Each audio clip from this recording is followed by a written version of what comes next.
It's almost like a bunch of 12-year-old boys got a lot of money and then saw the Jetsons and Star Trek and were like, ooh, what can we do?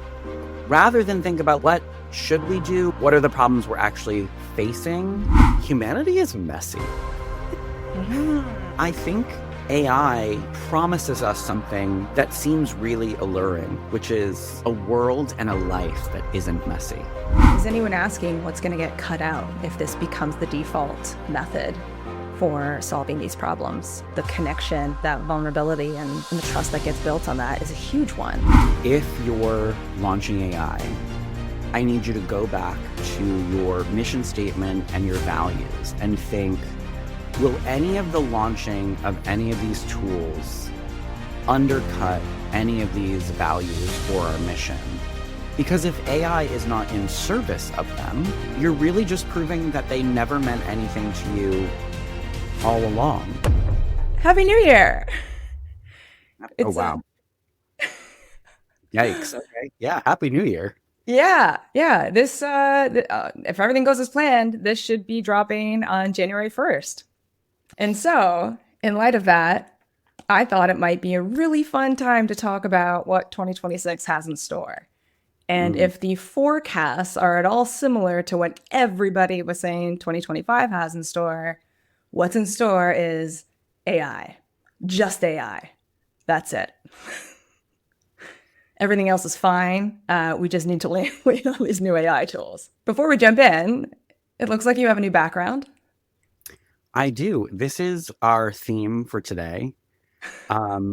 I ordered a gift for someone and they included this lovely gift with purchase, which is clearly an AI photo of, I really want to know the prompt, like cat curiously staring at what could be a bad duplication of Starry Night, but in the middle of the woods and some mountains in the background. Like, what was the prompt that got us here? And so, yeah, it's here. If you don't like the ratchet tape job I did to put it onto a cement wall, you can just edit that out with your own AI software later, guys. It's fine. I wonder if it was like personalized to you via AI. I don't like cats. I don't like Van Gogh, really. There's nothing about this. So if they did, that Etsy shop really messed up. That's amazing. So I don't think either of us we don't go to the gigantic retail conferences, but I do see a lot of people post about them on LinkedIn. There's so much hype.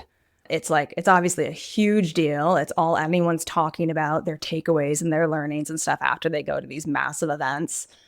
And so I was checking out what happened in 2025 and, of course, looking into what they say is coming in 2026. And it's pretty much the same, right? Like, this is the year of AI. And if you're not getting on board, you're getting left behind. And here's how all these amazing companies are using it. So I would love to run some of those bigger themes by you. See how they feel.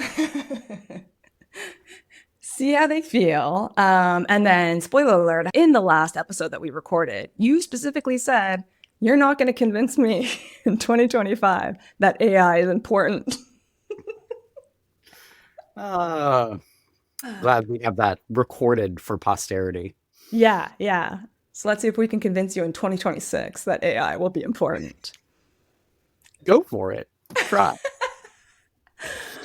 I've tried to consolidate these. We'll see what we have time to get into.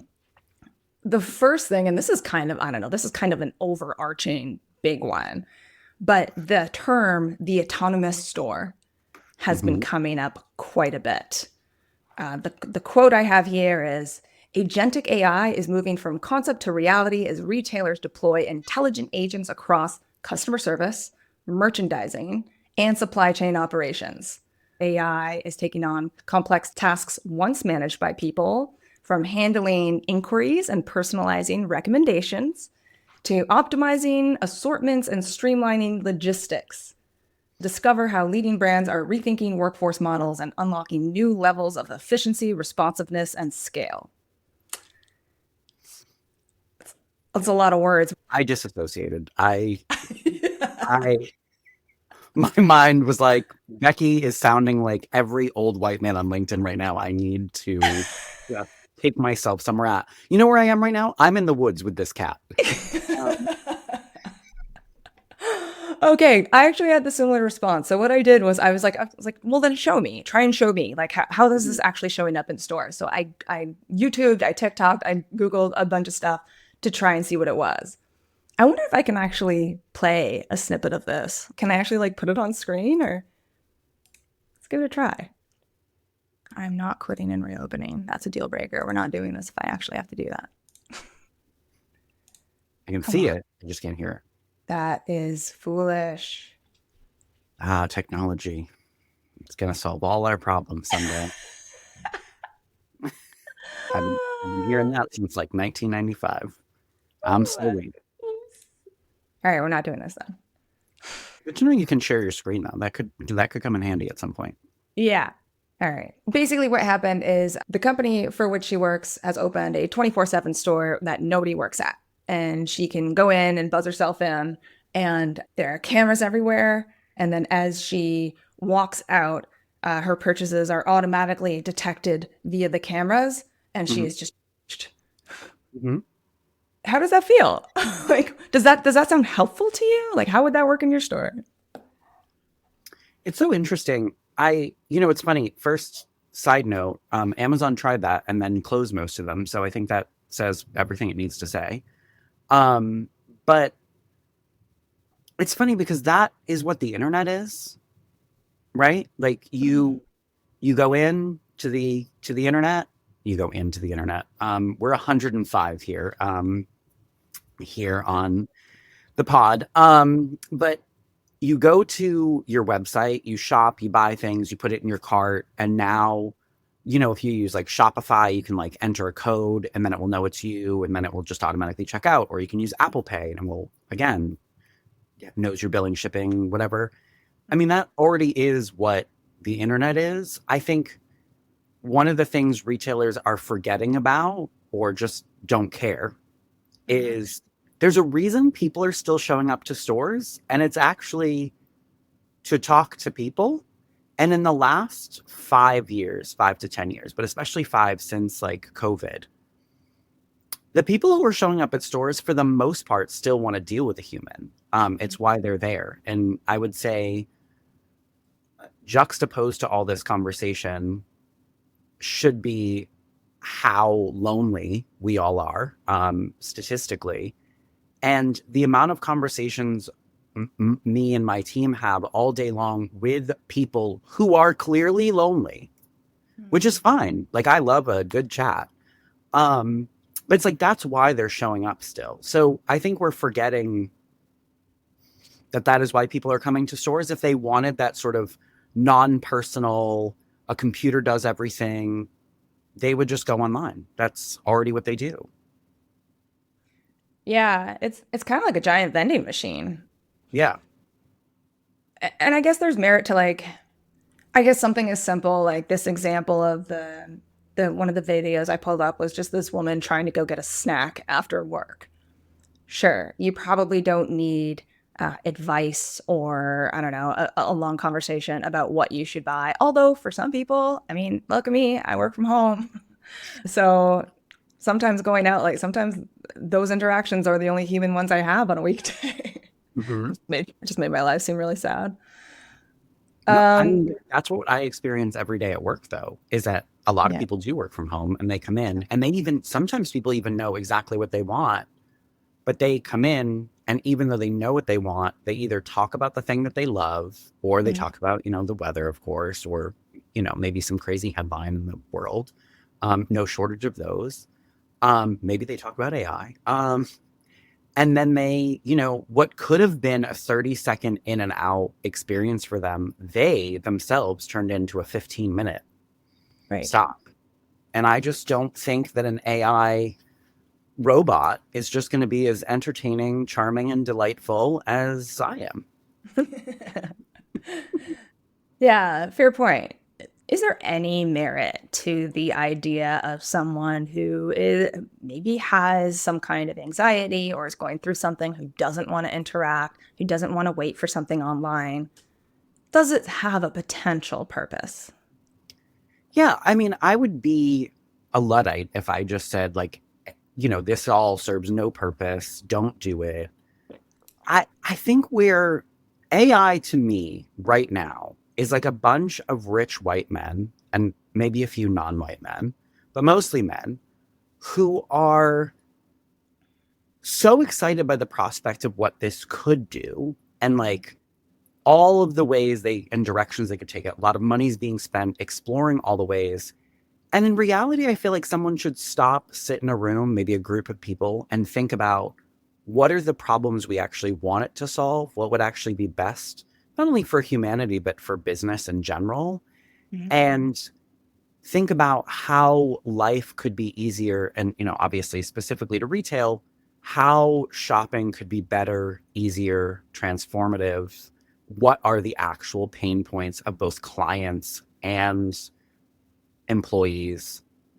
And how do we use AI to solve it? But instead, I feel like we're just like, it's almost like a bunch of 12-year-old boys got a lot of money and then saw like the Jetsons and Star Trek and were like, ooh, what can we do? Rather than think about like, but what should we do? But also, what are the problems we're actually facing? And I think, to your point about anxiety or things like that, I think that's a great example. I think but yeah, but what happens when that person goes in the store? They're alone, by the way. They have anxiety. I'll use your example. And they go in the store and the cameras malfunction.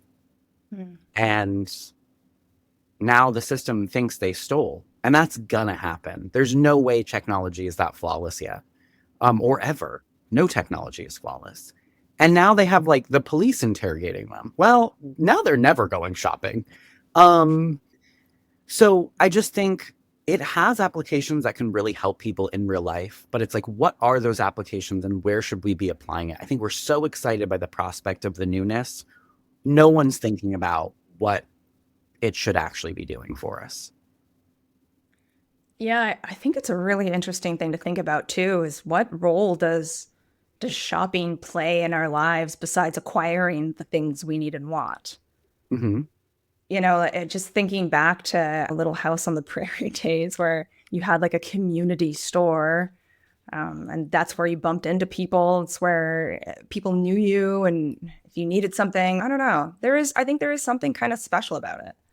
And I also think that retail uh, C-suite people right now, if I could look at them in the face, I would tell them that they're full of shit, really, because we're telling two stories right now that actually don't go together, and you want me to believe what you're saying. And those two stories are look at Target, look at Starbucks, look at these companies that are struggling, and then they're deciding, you know what the problem is? We've lost connection. So we are going to force all employees to say hi to people when they walk in the door.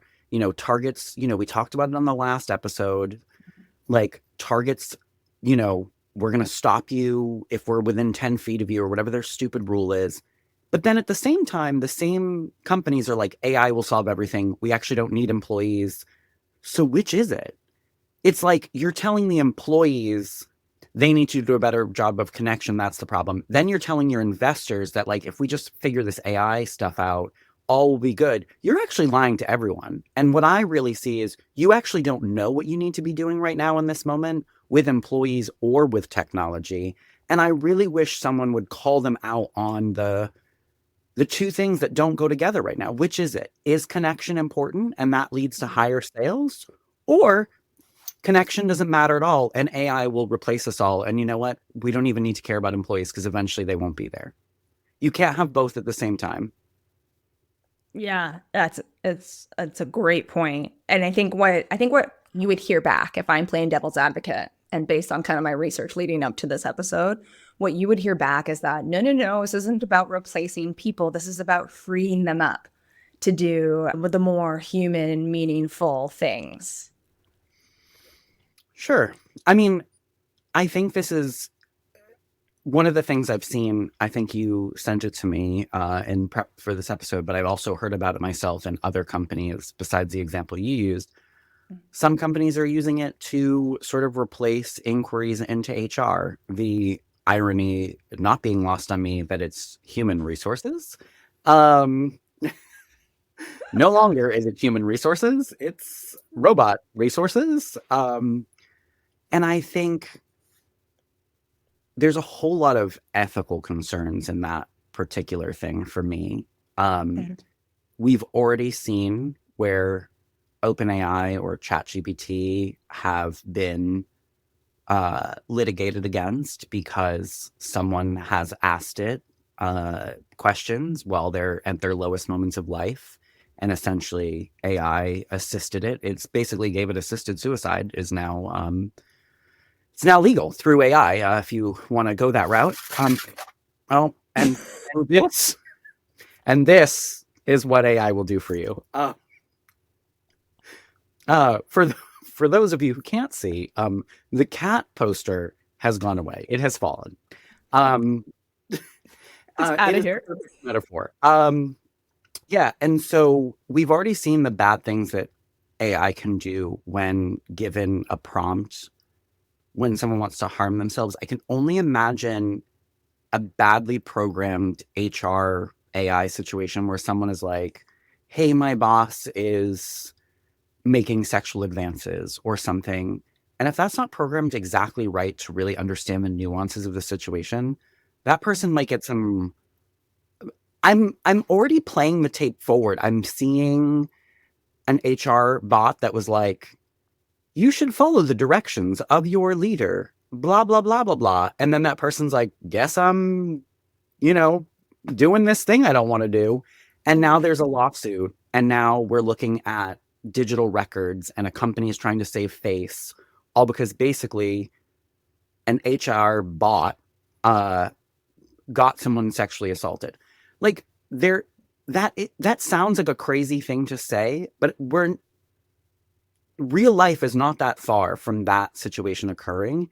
And the fact that companies haven't sat down and really thought, we have this tool, but should we use it in this way? Is it actually Right. important? And I've seen other companies use it, obviously, for like questions about pay stubs and all that. And I guess that's fine.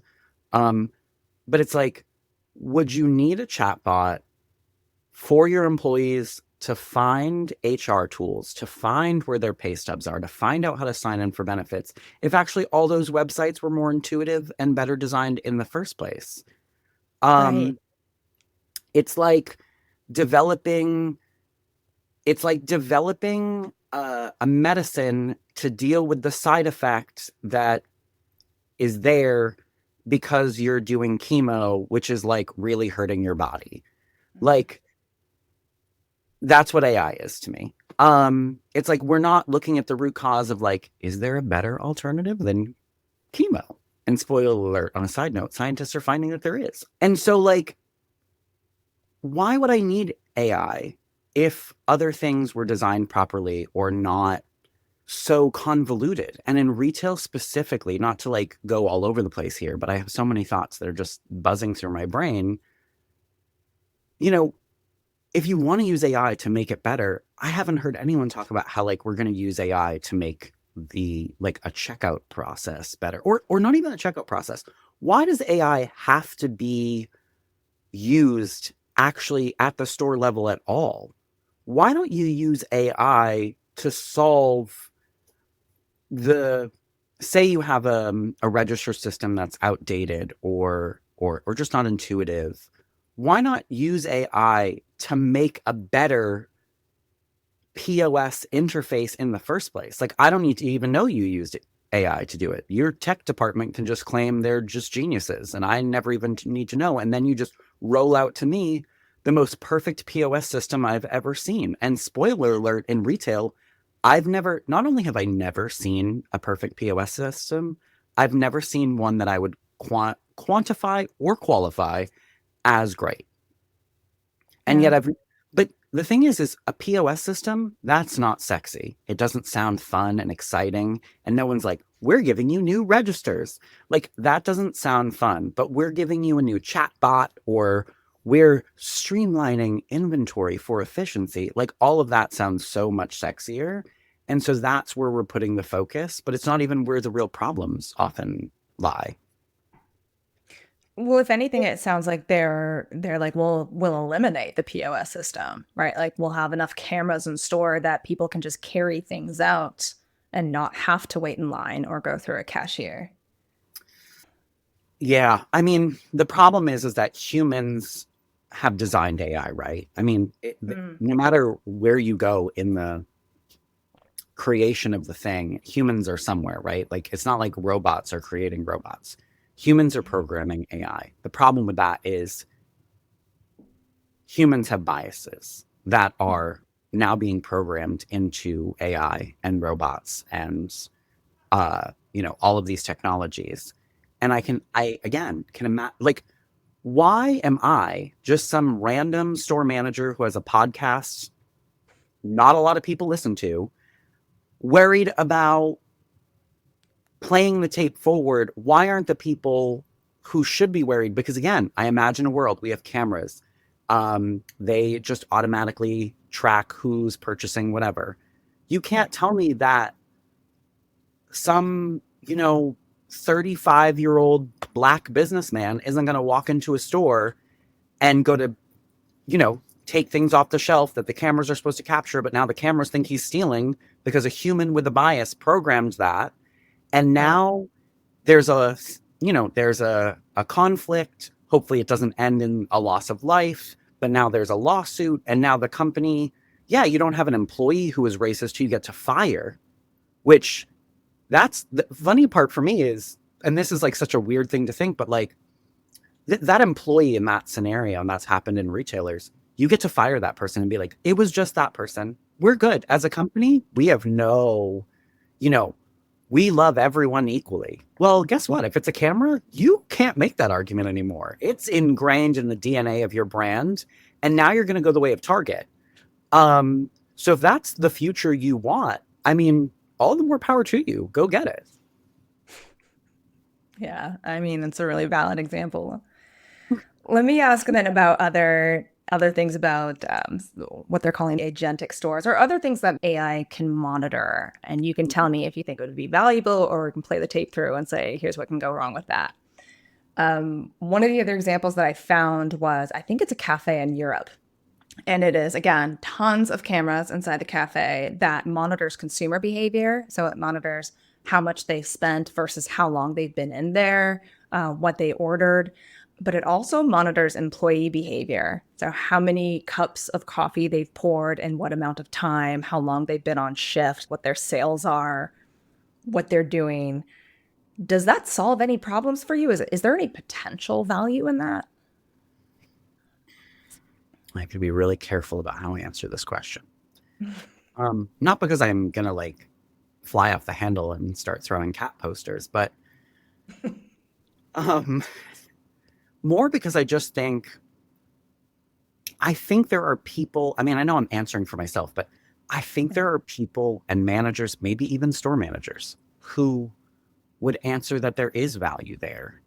Mhm. Um, because they've had problems with theft of merchandise or time theft or inefficient employees, or, to the consumer behavior in a cafe, people who sit for 6 hours but only buy a coffee that costs, I almost said $1.30, and I was like, what year am I in? Um, 3.50.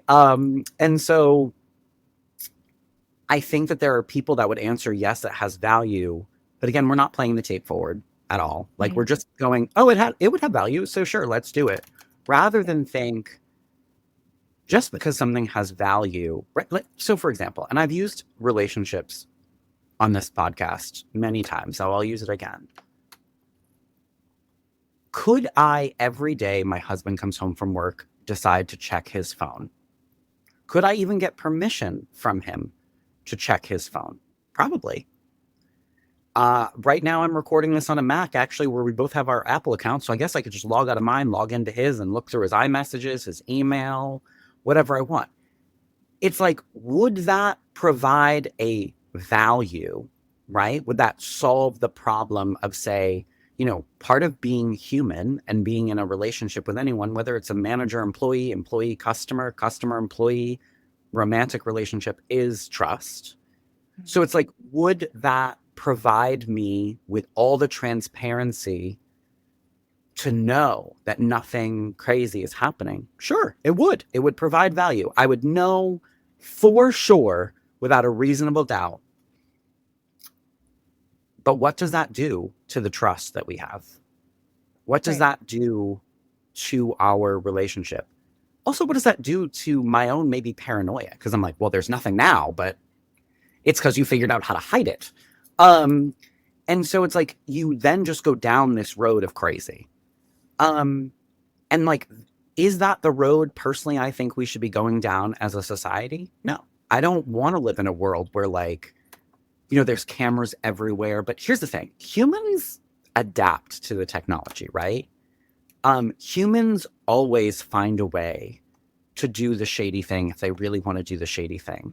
Doesn't matter what it is: murder, sexual assault, lying, stealing, cheating. It happened in pyramids and stone caves, and it's happening now, and it will happen even if we do get to the Jetsons. And that's not me being a pessimist, because I'm actually quite the optimist. It's more just that I think if we know that that is a factor and that it always happens, I do think there should be part of us that goes, well, yes, we should try to prevent these things, but also there's no way to 100%, because you put cameras everywhere, employees are going to figure out which weird angle behind the trash can they can drop something so that they can pocket it. They'll figure it out. Trust me, I've seen some real creative things in my time in retail. And then you're going to be like, hey, Becky, I saw that you dropped something on the floor behind the trash can, and we don't actually have a camera back there because there's pipes and we can't put wires. But what were you doing? And it's like, you dropped a ring. Yeah. But it's like, now you have to prove to me you dropped a ring and it wasn't like you hid merchandise behind the trash can. Or now I'm going back in the tape and I'm like, no, I saw your coworker Jason, who you really get along with, he put something behind the trash can yesterday. I watched all the tape. Like, is that where we want to go? Because Right. if that's where we want to go, I can just retire from retail. Like, I'm all set. Yeah, I think this comes up a lot, this idea of sweeping policies that are meant to stop something, some very particular thing from happening again by monitoring that thing, as opposed to addressing the much harder, and that's probably why, Mhm. a concept or endeavor of trying to make sure we're hiring the right people and getting them excited about getting them on board, like genuinely, yeah, I'm here, I like this, I don't want to do really shady stuff to this company. I also just think, I mean, this has like become my mantra. I think ever since we started the podcast, it's just like, it's actually become part of my day to day frame of mind because of the things we've talked about, which is like, humanity is messy.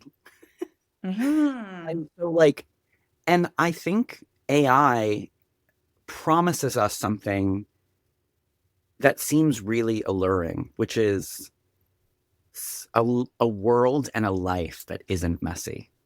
Like, Yeah. everything is neat and buttoned up and streamlined and efficient, and there there can't be that we don't even have to worry about hiring employees with biases. Forget that implicit bias training we had, because now we have the cameras, as if the cameras weren't programmed by the same people with the same biases.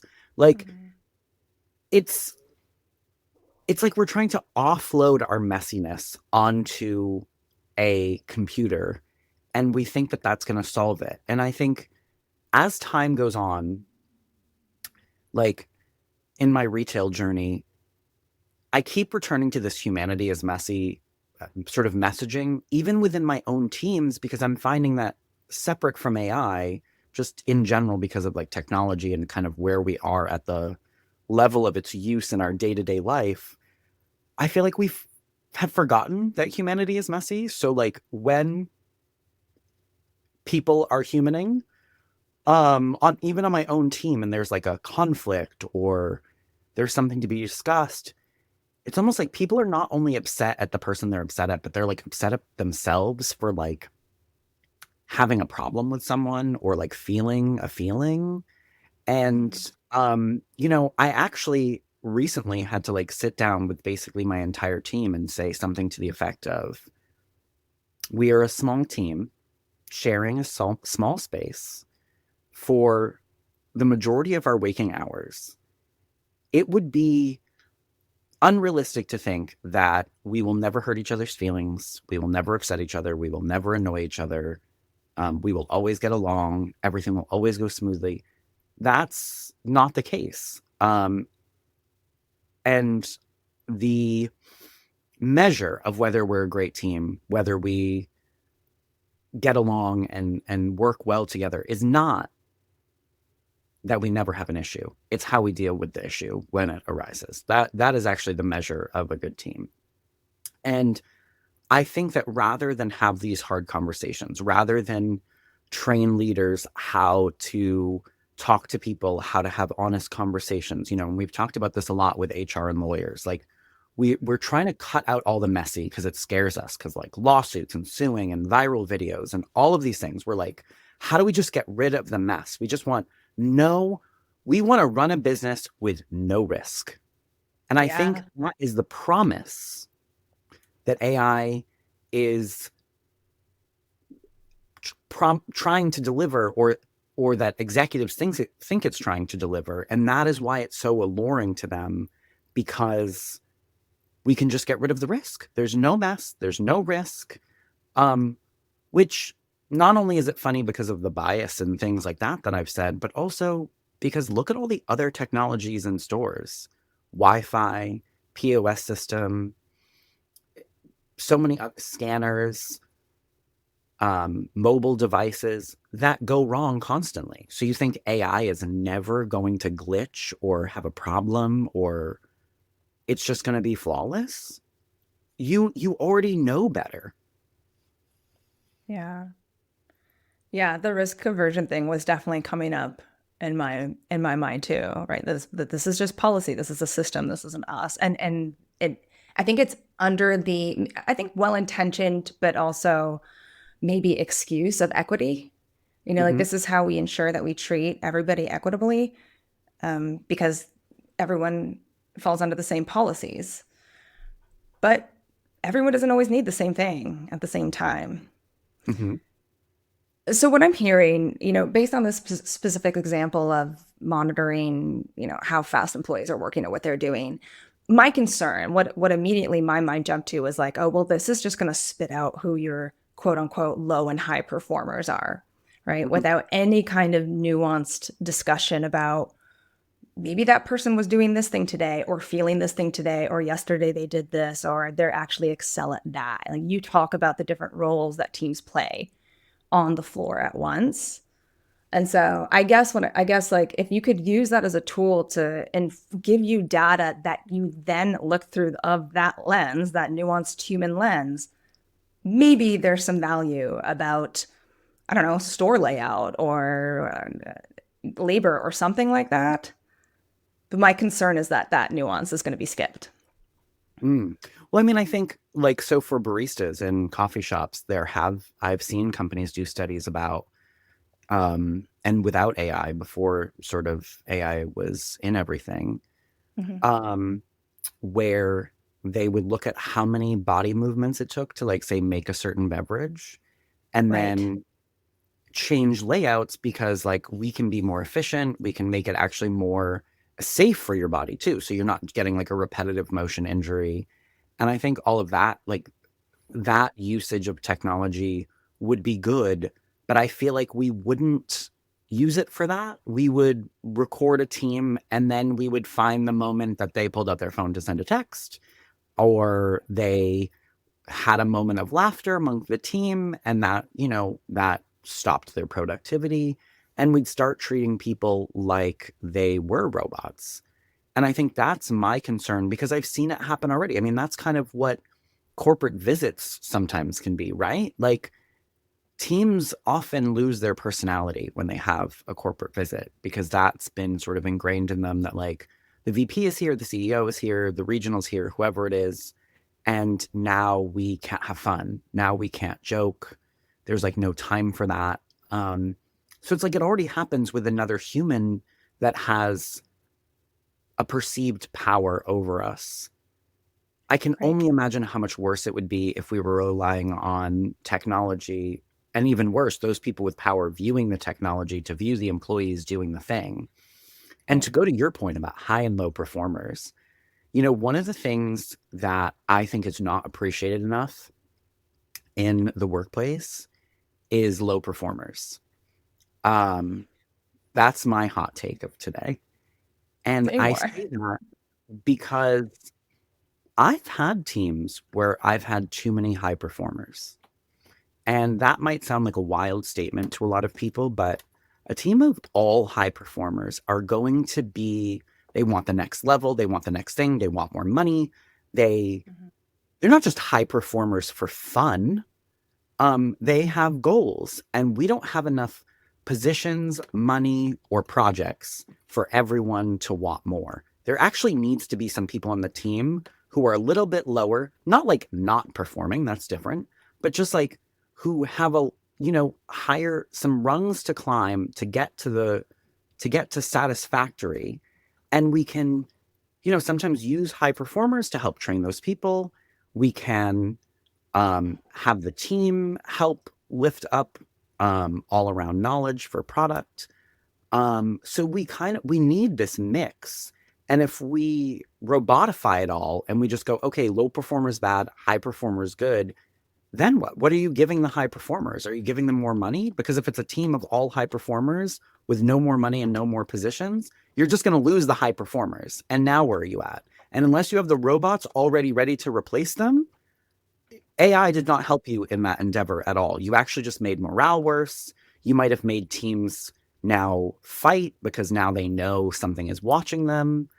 Um, it's just, yeah, I don't, again, it's like 12-year-old boys with shiny toys, not thinking about what it's going to do. It's just they want to do it because I don't know, like their dad never went to a baseball game with them. And now we all have to suffer the consequences because a bunch of overly privileged, over rich men have too much money and too much power. And they just needed a goddamn hug at like 10 years old. Hug your kids, folks. Yeah, that's the message of today. Hug your kids, and we won't have to have this conversation. Okay, that's actually a perfect segue into using AI powered or AI systems for employee training or support chatbots. We talked about it a little bit. The example I had sent you, I believe it was PacSun, uses something called Chatty. I couldn't find much about it on Reddit, so I don't know if it's just a pilot so far or if it's how it rolled out or if people just aren't talking about it yet. But it says where employees can ask questions like, quote, the register is slow. What do I do? Or my manager just yelled at me. What do I do? With answers based on company resources, policies, and procedures. So to your point, right, like because those intranets are usually so clunky, I think the thinking here is that this chatbot will make it easier to pull up the exact answer that they're looking for. They're calling it, quote, the smartest coworker in your back pocket. I bring this up because, especially you just mentioned, potentially high performing employees helping out with training lower or average performing employees. If you were to swap out that role with AI or a chatbot, what are the pros and cons? I mean, I think the pros are that there are some pros. I feel like I do have to like throw AI like a little bit here. But it can't be all negative. But so I mean, the helpful part is like you're a new employee, you don't feel safe asking someone questions, or maybe you're a bullied employee, or for whatever reason, you just feel you're more comfortable, you're more introverted, you feel more comfortable going to this tool and getting the answer, whether it's because, again, your manager yelled at you, or maybe you just need to know how to find your pay stub. I think there is some value in, like, if it works, a very quick way to find the resource that you need. On the flip side of that, though, I think trust is built through helping someone or asking for help. That is like the number one way you can build trust in a team. And so I would argue that we're shortchanging that shy employee from really building a relationship with their peers by giving them this like out. Be like, oh, I don't have to ask one of the people. I'm too shy to ask. Let me just like, where do I find my pay stub? Because the thing is, like, if they were to ask, then that employee would be like, oh my God, like, you should have asked last week. I would have shown you. Let me show you in the back computer. So you go to this website. Sometimes it's a little slow. And then we enter our store number, like whatever the way it is. And then they show them. And then as the computer's loading slowly, because that's not the thing we're focused AI on fixing, the problems that actually exist, you maybe are like, oh, so you just started working here, huh? Like, oh, like, what kind of movies do, whatever the conversation happens. And now that those two employees like have like a little bit of a connection that they didn't have before. And that is how trust and that is how teams build. I mean, if we want everyone working to just be in a silo, then Right. I think, sure, AI can be helpful, and AI can be helpful when people are busy or can't help. But to use it as like the carte blanche replacement for, all those other things seems misguided. Yeah. Is anyone asking what's going to get cut out if this becomes the default method for solving these problems? And I think that's exactly true. The connection, that vulnerability and the trust that gets built on that is a huge one. I'm also curious. I mean, are you allowed to have your phone on the floor? Do you have store phones? So funny that you asked that. Um, Only because a lot of companies try to have this policy of like no phones on the floor, which I just think is the world's stupidest policy in 2025, because that is not what I want to be spending my time doing, or 2026, actually. That is not what I want to spend my time doing um, at all. Some of the best companies I've seen have had policies that are essentially like your phone can be on you, but like customers should never see it. Like it's a very like real policy that's based in practicality, but also again, America, shootings, to ask people to not have their phone is could really be a safety concern. Um, Mm, and so, yeah, I think every company is a little different, but the reality is everyone has their phone. yeah. And I mean, maybe this is getting nitpicky, but is it fair to ask employees to use their personal devices to get this kind of support and training? No, so I think I've seen in the evolution of my career this like weird, it used to be back in the day, um, like 20 years ago, 2006, where if you were an hourly employee, it was essentially like nothing of work should be on your phone. Like if you need a Yeah. resource or something, you go to the back computer, you print out your pay stub. And now as we've like made, and I'm not saying printing out your pay stub you should be paid for that or anything, but I do think we've gone to this like slippery slope of like, and now the ADP app is on your phone and you can access that. And now the benefits app is on your phone. And before you know it, I mean, you could be an hourly employee anywhere and have an entire folder on your iPhone that is literally like six different apps for your Yeah. job. Um, and I mean, I will say, like when I was at Starbucks, there's a rule that some people don't follow, that like there's not even supposed to be a group chat for the store with the manager in it. There can be like an employee one, you can do whatever you want, but like basically you shouldn't communicate with your team outside of work, anything to do with work. And I Mm. actually follow that now still. Like sometimes I'm in a group chat with employees, but I will never communicate something, even if it's an emergency. I'm like, I guess I just have to wait till I see each individual employee. But I don't think it's Mm. fair for them to have them use their phones. And the other part of that that's a little bit more nuanced is at Old Navy, I remember there was a situation. We had mobile devices. They were basically iPods that could bring up employees and find merchandise. And like a customer accused one of my employees of like texting instead of helping her. And I'm like, she was literally doing an inventory count. Like, That's not even a phone. Like, and so there's also that perception issue. And there's nothing a lot of customers hate worse than it appearing like an employee is not paying attention to them because they're on their phone. So I also think Mhm. there's that nuance part of it. For sure. Yeah. Yeah. The customer part as well. I think for me, something like it's funny the examples in the article that the questions that Chatty can answer for you. Because the register is slow. What do I do? 100%. Make that as something I can ask an app. Hmm. My manager just yelled at me. What do I do? That is such a potential opportunity. For one, that person might need some human consolation. Like, Hmm. just to, I guess, hey, I haven't seen the answer. Maybe it is super empathetic and really compassionate. I don't know. But it seems like that would be a real opportunity for someone to step in and build trust with that person and just human to human, make them feel a little bit better.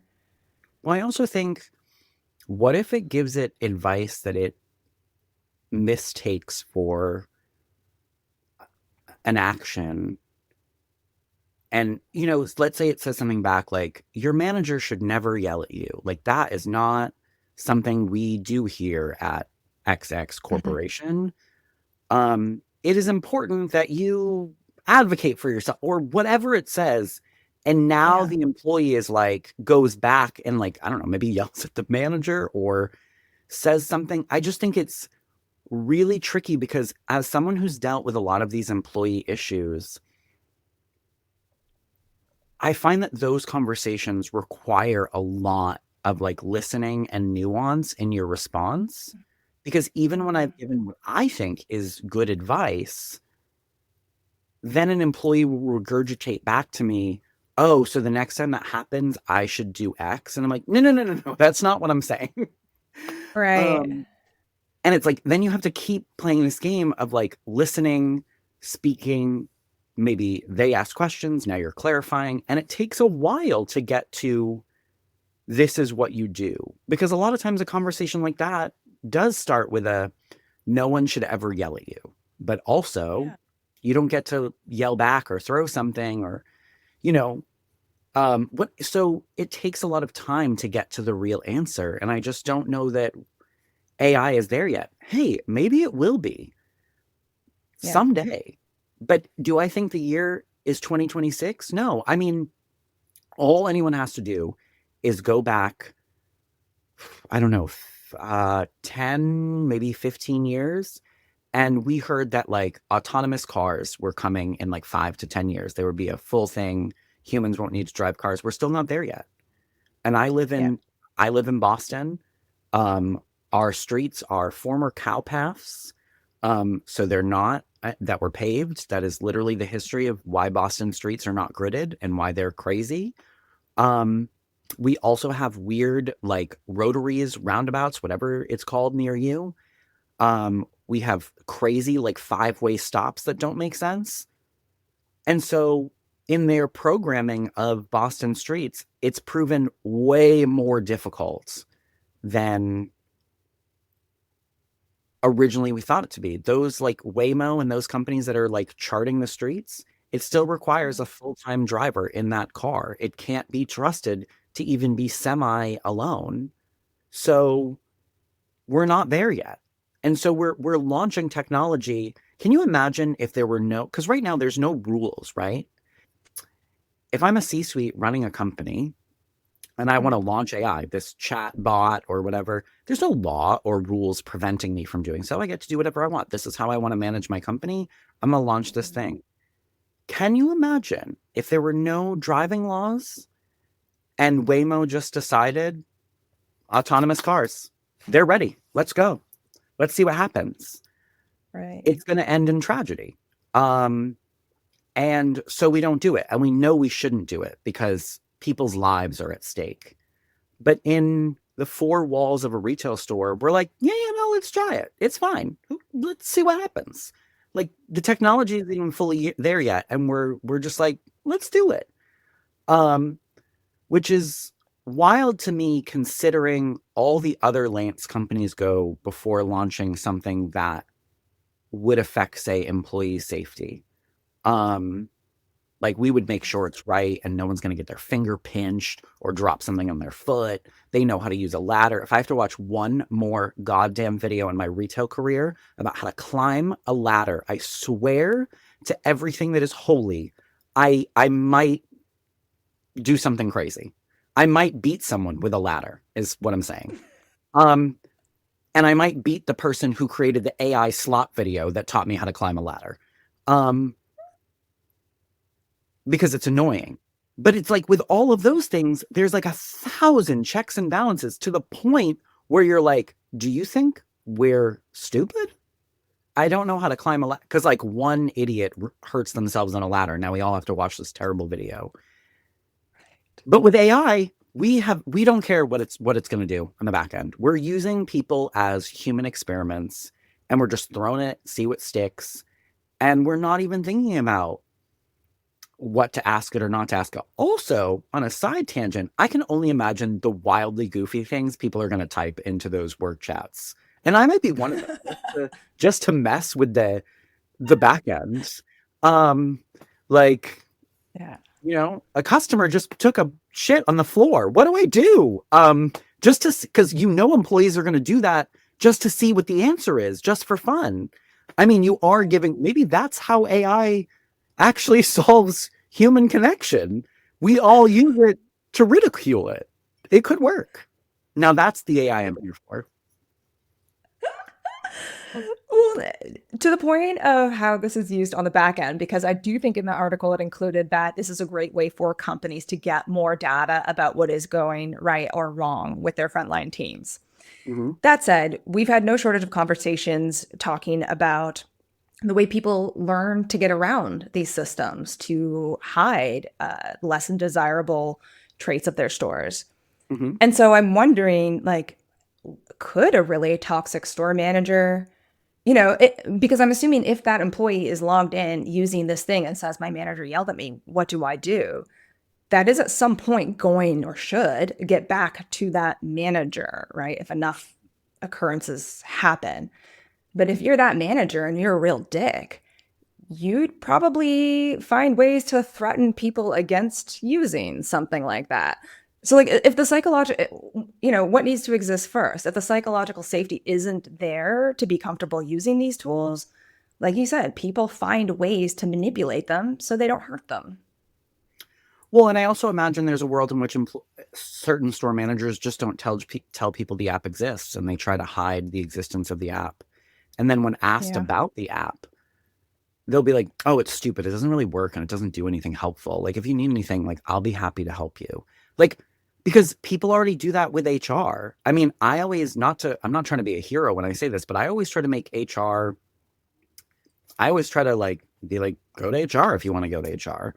Um, because I also don't want it to appear like I'm trying to do something shady or weird. Like, if I said something that hurt you and you don't feel comfortable coming to me and you have to go to HR, and that has happened once in my career, it's like that gives me pause. And then I have to learn, what did I do or say or not do that made you feel like that was the only course of action you had to take? And then I learn from that moment. But again, I could choose not to learn from that moment and just, HR's number is supposed to be in the back, every company I've worked for. But like, you could tell people it's not there or hide it in the back. A lot of employees aren't there's so much in the back. The law posters and the nurse's hotline if you get injured, the corporate contacts. Like, there's so much happening that it's easy to hide it if you want to hide it. And so the app is the same. Or it could be where you see someone has the app on their phone when you're showing them something and be like, hey, why'd you download that app? Like, what questions do you have? Did I not answer your question? Like, I just see so many other ways, to your point, where it could go sideways. Yeah, and I think that's kind of the summary, the theme of the episode is just, if you don't already have some kind of foundation of human trust and connection and empathy and culture to build on our last episodes, these all have really high potentials of failures and maybe creating more problems than they're going to solve. If you're cutting out the opportunities for connection, adding more ways to stay isolated, adding more ways to imply more signals that say, we don't really trust you, more cameras, more policies.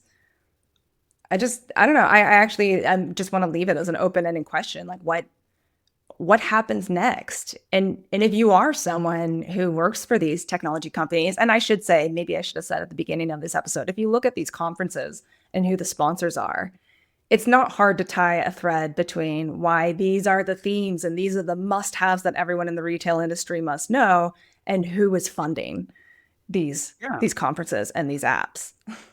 always. Like they're pushing the narrative. And I think companies will really have to think about, if you're launching I need you to go back to your mission statement and your values and think, will any of the launching of any of these tools undercut any of these values or our mission? And if so, are we going to change our values or our mission? Are we going to clarify them? Because if AI is not in service of them, then you're really just proving that they never meant anything to you all along, which for me personally is great information as an employee and as a consumer. So keep doing it, because I think, for me, it's like, okay, well, now we know you're full of lies, because can you, and here's the philosophical question of the moment, like, can you say you're people first and then replace human resources with a non-human, replace customer service with a chatbot that's not human? Can you say you're about those things if everything you're doing with AI is directly conflicting with that supposed value? Yeah. I think that's a perfect place to leave it, unless you have any final thoughts. No, no. I think in another world, there's a behind the scenes cut of a podcast where I'm just swearing about all of this. But it's okay, because AI will just change my voice to be like, AI is the most wonderful thing I've ever used. No, where I really want to end it is, I think, and this is really a plea to everyone, not just like corporate retail leaders, and C-suite and shareholders, but really, I wish people would just pause. Like, there is enough time. I know it feels like in our like very fast-paced hustle culture where we feel like we always have to be going and thinking and moving and transforming and changing and growing and all of those things, like, really take a few minutes to pause and go, what value can this really add? And where would it add value that enhances our ability to be humans and to be messy, but while making certain things easier? And where are we just trying to take the easy way out? And how will that actually impact us in the long run? And then what will we do to fix it when it does impact us? Because we will have to have another problem to solve. It's just a different problem. Yeah. After investing a whole lot more money. Um, yeah. And look, if you want to answer any of those questions, or if you have any thoughts or big feelings about them, please reach out to Matt and I or on LinkedIn. We love hearing from folks. So don't hesitate. And we're also very open. Look, if we're getting it wrong, please tell us. Tell us how it's changed your store, how it's helped you, how it's freed you up to be more human or do more or focus on less tasks. Love to hear from you. Otherwise, thanks as always, Matt.